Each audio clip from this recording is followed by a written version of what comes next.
Come to Weissach, said the Porsche Museum, and drive our Le Mans winning 962. Are you serious? I said. The 1987 car, Rothman's livery, a machine I thought I'd never see in the raw, let alone sit in, let alone drive at the track on which it was developed. That's right, they said. And you can meet the legend that is Norbert Singer, the man who designed the car, the man involved in every Porsche Le Mans victory since the 917. I'm there, I said. Why is the 962 so special? Why is this series of cars, 956 and 962, why were they so dominant? And why even now do I look at this car with the Rothman's livery and think it's the coolest car ever? I think this was, in that area, it was the first car with real ground effects. Of course, other cars also had some ground effects, but not really made for doing faster lap times.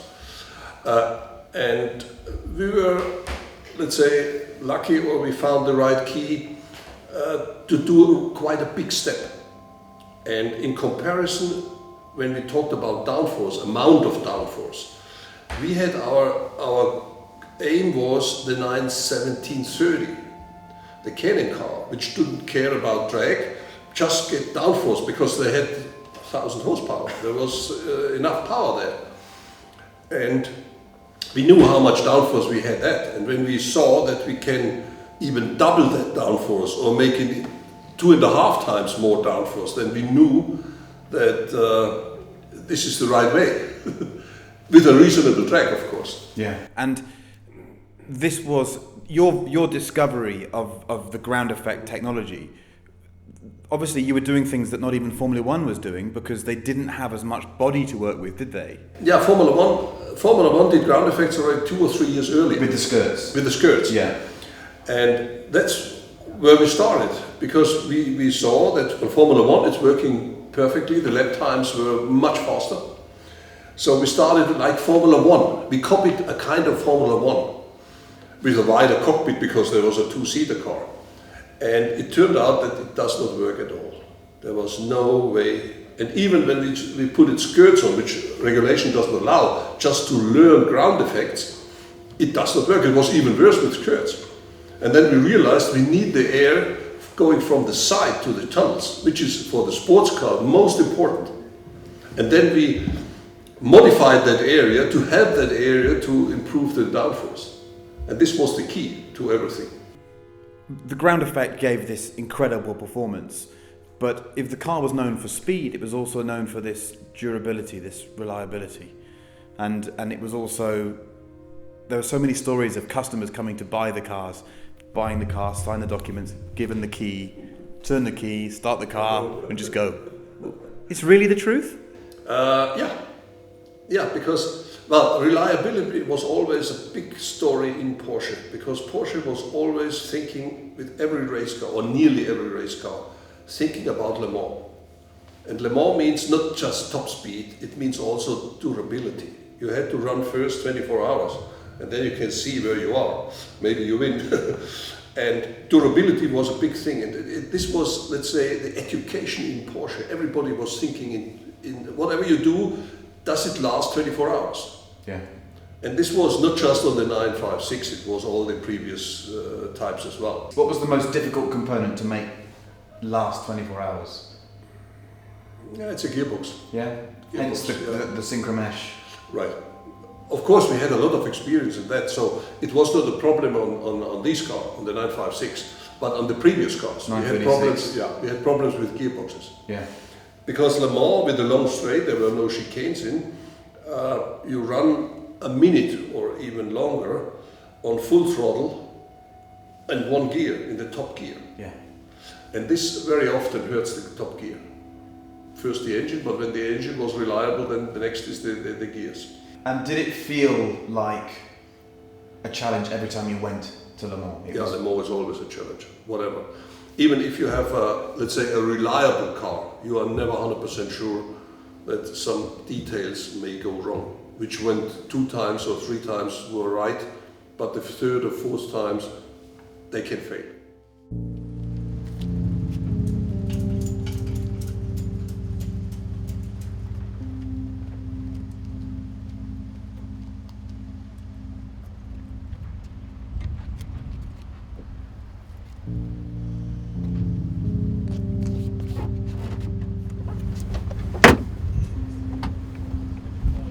Oh yes. So, this is the Porsche 962 which won Le Mans in 1987. It was driven by Al Holbert, H.J. Stuck and Derek Bell. I'm at Weissach, Porsche's test track, in them Swabian hills. I don't really know how to describe what this is in comparative terms. Let me try for a second as we just turn this key, this red Porsche key, which looks like it comes from a series production car from that era. Because it's a car that won Le Mans that starts on a key. Sounds a bit like a motorbike at low speed. While we try and think of witty things to compare this experience to, let's go and drive it. Throttle pedal's heavy. Clutch is heavy. First is a dog leg back towards you. This is Le Mans Aero Le Mans gearing.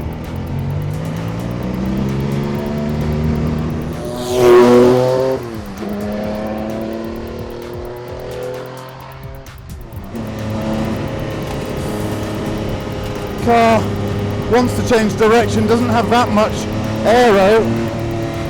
We'll leave it in third through here. All sort of happens above about 5 when that turbo motor comes good.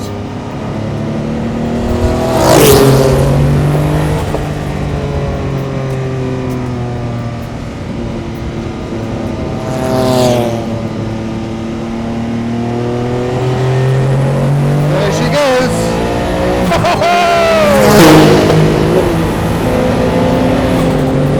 Into fifth. God knows how fast it's going. It's really potent. Brakes are from the era, let's say. Second gear to this right-hander then. Try and chase the throttle a bit. The gearing's long.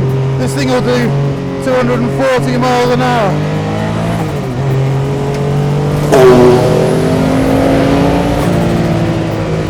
This right-hander carries some speed. It doesn't like going over this cross much. Bumpy there. The torque is what you think of. Well, the motor's just fantastic, and the noises. 850 kilograms. 850 kilograms. About 650 horsepower.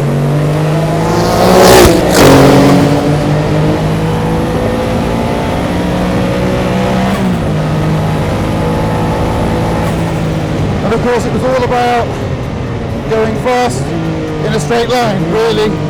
Get it round the corners fast in a straight line. But it really has lovely steering, it's pretty neutral.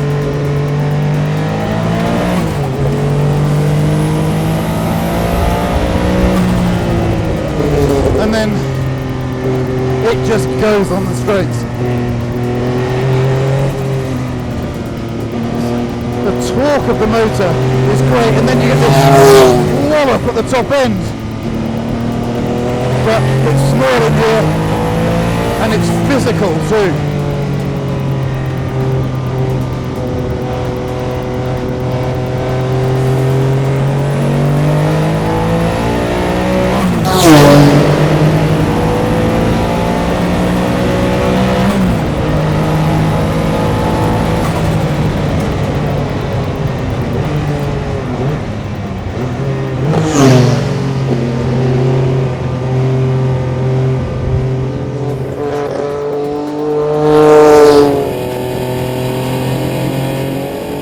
It's hard to know where to start with just how special this car is. The bodywork is still battered from the race, the interior beautifully tatty. It has more power than a Noble M600, and yet it weighs 400 kilograms less. The acceleration is relentless. Driving it is the best thing I've done in years.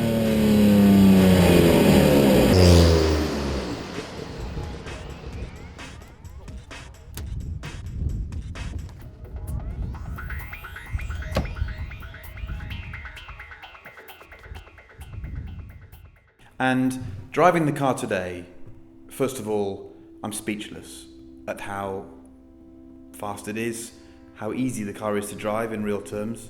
One observation, the car has a spool differential, but it doesn't understeer it really at low speed. How do you do that? Because it should just push.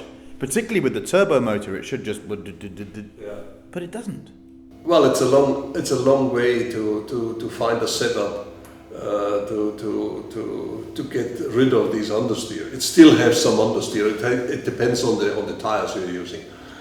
But it's and we made several times a comparison with a differential, a lock differential, and it always turned out this is the fastest way.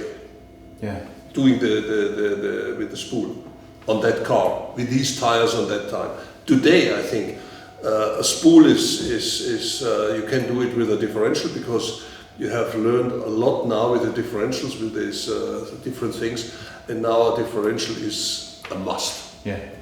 But in these days, just spool was the best. On the long tail car, the 1987 car, obviously ground effect, long tail for Le Mans, but a big gurney on the back. A really big gurney. Why was this? For stability or because that's it's stability and it helps the front axle. Helps the front axle. Exactly. How did you work that out? No, this is funny because when the ground effect is really working, when you do something on the rear end, it's very often you have a response from the front, a bigger response from the front. And then you know your ground effects is working because the underflow is you influence and the other way around. If you do something on the front, it has influence on the back. So this is an amazing thing. But clearly your knowledge of the way air flowing over something makes that behave is extraordinary. Because you went ahead and this was all experimentation, wasn't it? Yeah. And do you think motorsport now is that you can't make the big gain now, can you? Everything's incremental. Right. Does that excite you less? We were at the beginning. Yeah. There you could do big steps. Now the big steps are done. And you had to find all the parts and pieces together. And at the end, it's a similar big step. Is there another museum that allows you to do 150 miles an hour for lap after lap in its multi-million-dollar exhibits? And is there a cooler man than Norbert Singer, the man who created this dominant machine, and yet who is now retired and teaches at a university because he wants to share his knowledge with the next generation? What a car, what a bloke.